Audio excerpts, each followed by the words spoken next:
Hallo meine Lieben und willkommen zu einem neuen Video von mir. Ich habe hier einen ganzen Karton voll mit richtig toller Pastosa Acrylfarbe von Meeden. Das sind die Heavy Body Farben und die benutze ich auch schon recht lange, beziehungsweise vor allem das Titanweiß davon habe ich schon sehr häufig benutzt. Und ich möchte heute damit ein richtig schönes, farbenfrohes Gemälde mit toller Struktur gestalten, was auch schon so ein bisschen den Sommer einläutet.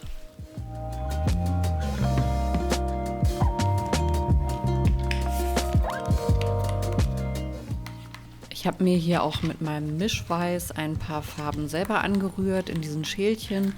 Das ist einmal so ein Joghurtrosa und ein sandiges Beige. Und um die Farben länger flüssig zu halten, habe ich auch noch ein bisschen Wasser mit reingegeben, einfach damit es besser fließt auf der Leinwand.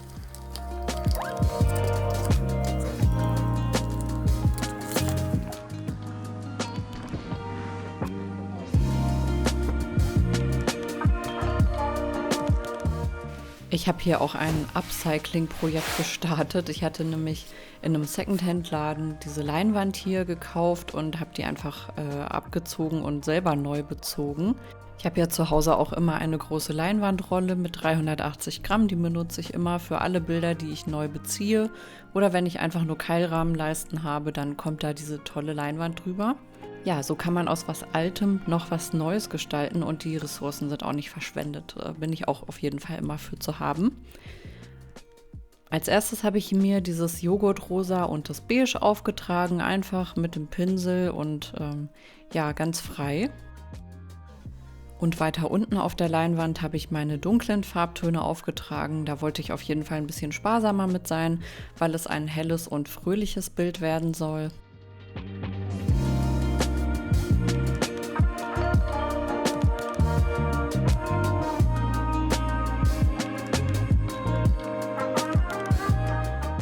Und jetzt kommt da natürlich dieses schöne Pink noch mit rein und ja, da freut man sich auch schon so richtig irgendwie auf den Sommer, wenn man diese Farben sieht. Auch dieses tolle Light Pink, was ich hier benutze, dieses warme Pink und dann die Gelbtöne. Ja, das macht schon richtig Laune. Schaut auf jeden Fall gerne mal in die Videobeschreibung, da findet ihr alle Farben, die ich verwendet habe und auch die Links dazu. Und wenn ihr was über Meeden bestellt, dann denkt auf jeden Fall dran, benutzt meinen Code Stefanie Katharin für 12% Rabatt.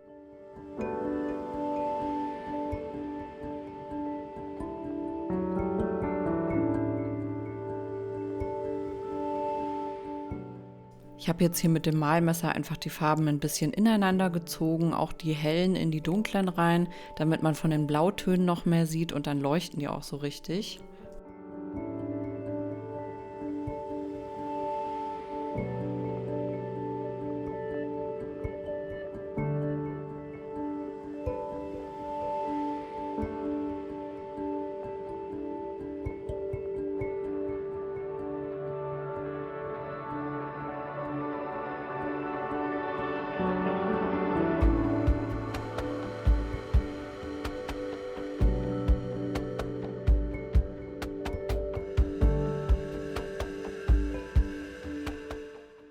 Ich liebe das ja immer, die Farben so ineinander einzuarbeiten und ich habe dafür jetzt auch für mich irgendwie entdeckt, meine Hände dafür zu benutzen.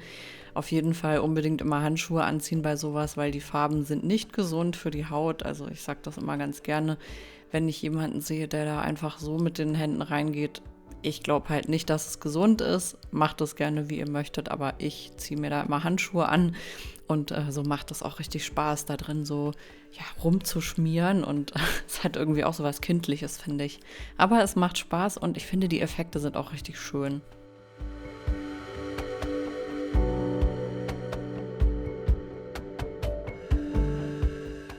Hier habe ich mir jetzt noch mal ein bisschen von der dunklen Farbe runtergenommen, einfach damit die nicht zu dominant wird, weil ich möchte wirklich das Bild ganz hell halten. Und die dunklen Farbtöne sind halt eher so für den Hintergrund und als Basis und sollen einfach nur so ein bisschen durchscheinen am Ende.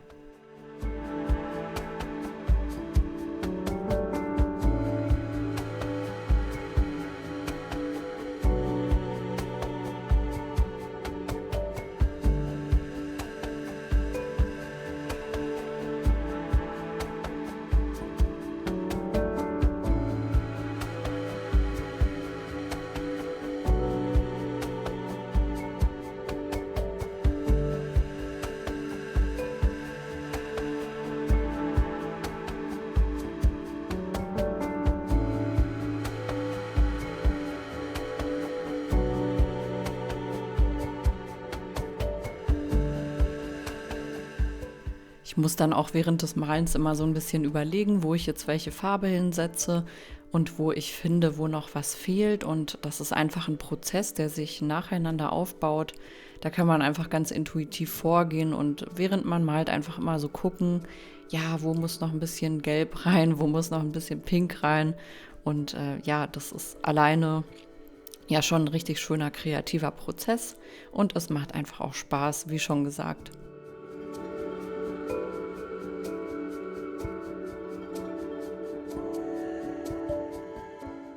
Auch die ganz hellen Farben müssen da natürlich rein. Ich habe jetzt hier dieses Titanweiß einfach mit ein ganz, ganz bisschen Gelb gemischt und dadurch entsteht so ein schöner sonniger Ton, der nicht zu kühl wirkt. Und ja, ich mische sowieso nebenbei immer die Farben ineinander und dann nochmal auf der Leinwand ineinander, also sodass wirklich eine ganz große Farbvielfalt entsteht.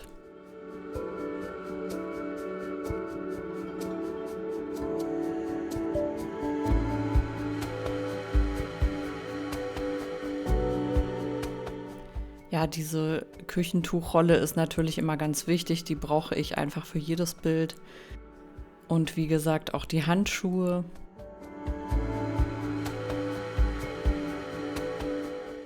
Dann habe ich natürlich auch wieder meine Seiten bemalt. Hier sind die Seiten ja ein bisschen tiefer. Das ist ja so eine tiefe Leinwand. Und da wirkt das natürlich besonders schön, wenn die Farbe da einmal komplett rumgeht.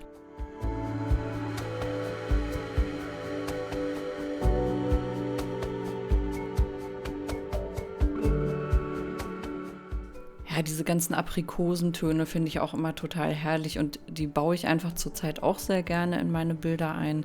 Einfach weil die so was Sonniges und Fröhliches ausstrahlen.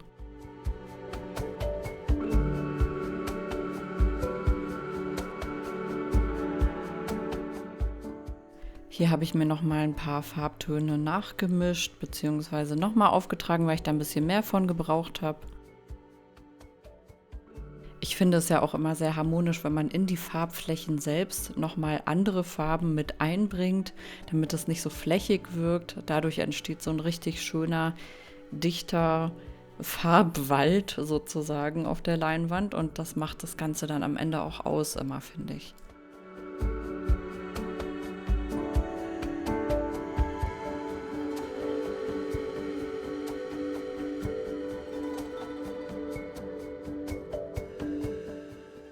Ich kann übrigens auch immer empfehlen, dass man sich einen Mülleimer irgendwo in der Nähe bereitstellt. Erstmal wegen der ganzen Küchentücher, die man verbraucht. Und ich wechsle auch zwischendurch immer mal die Handschuhe. Wenn die dann mit einer Farbe zu voll sind, dann macht sich das nicht mehr so schön, wenn ich jetzt zum Beispiel in die hellen Farben wieder reingehen würde. Und so kann ich die einfach direkt wegschmeißen, ohne dass ich da irgendeinen großen Aufwand noch mit habe. Ja, das Bild lasse ich jetzt einmal komplett durchtrocknen über Nacht und male dann am nächsten Tag weiter.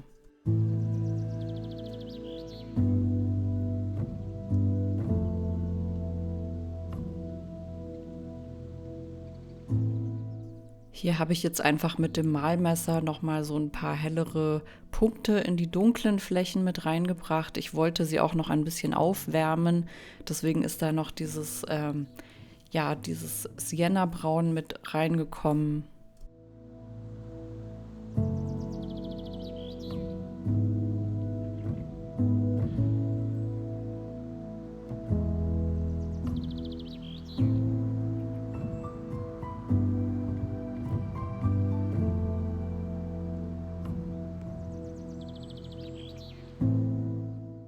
Und auch einige helle Farbtupfer wollte ich da noch mit drin haben. Da eignet sich auch immer dieses Naples Yellow sehr gut, also dieses helle Neapelgelb, gemischt mit ein bisschen Titanweiß. Also, dass man da so einen leichten Farbübergang hat von den hellen Farbtönen ineinander.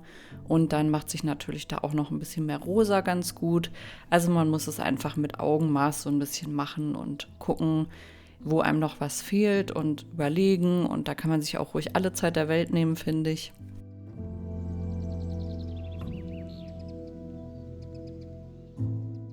Ich finde auch, wenn man jetzt so seitlich guckt, dann sieht man auch sehr schön schon diese dicke Malstruktur, die so einen ganz leichten, zarten Glanz an manchen Stellen hat. Ich finde, das ist einfach richtig schön zum Malen und macht auch mega Spaß.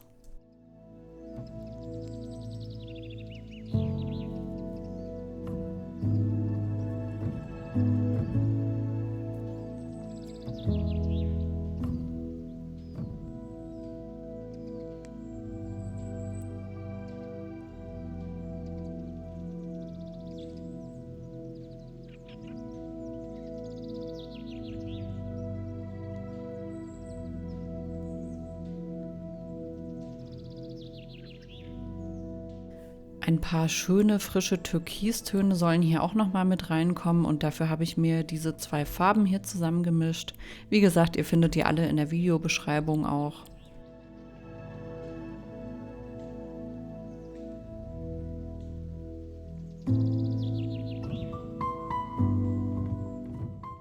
Hier oben habe ich die Stellen jetzt auch noch mal ein bisschen verfeinert und an manchen Stellen etwas aufgehellt. Dann kam hier noch so ein bisschen Aprikot mit dazu und noch so ein paar Reste von diesem Joghurt rosa oder wie ich das genannt hatte am Anfang, einfach um die hellen Stellen noch ein bisschen weicher zu gestalten, also damit die nicht ganz so krass weiß sind, sondern einen zarten, weichen Übergang bilden.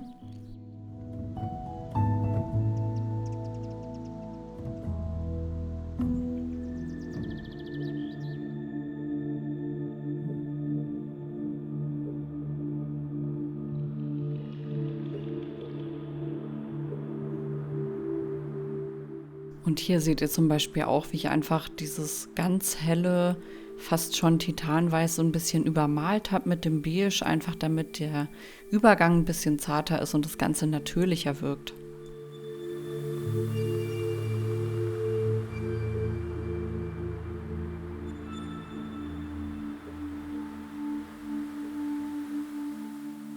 Ja, ich muss zwischendurch einfach immer wieder ein bisschen Farbe nachlegen und gucken, wo noch was fehlt. Und dann mische ich mir die manchmal einfach dann komplett neu, wenn ich nicht mehr so viel jetzt auf der Palette hatte. Und so kommt man dann am Ende auch ungefähr hin mit den Farben, die man sich da vorher rausgesucht hat, ohne dass man da jetzt so viel verschwendet. Ich muss allerdings auch dazu sagen, dass ich die Farben, die ich mir zusammenmische, oft am selben Tag auch noch für andere Bilder verwende oder beziehungsweise zum Beispiel da dann schon mal den Hintergrund mitmale oder so, einfach damit ich nicht so viel Farbverlust habe.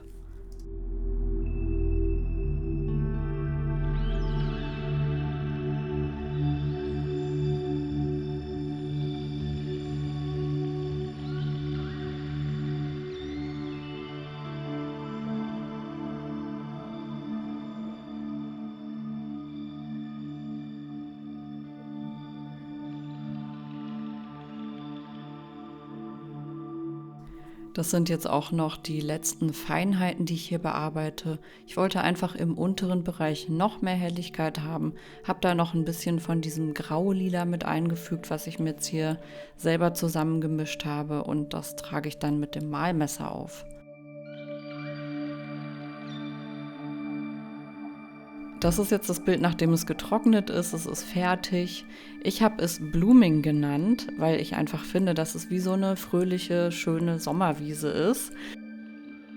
Und weil es auch so viele sonnige Farbtöne enthält. Und ja, ich finde, das ist einfach sehr positiv geworden. Hier könnt ihr auch nochmal die Struktur so ein bisschen sehen, wenn ich da jetzt mal im Detail rangehe.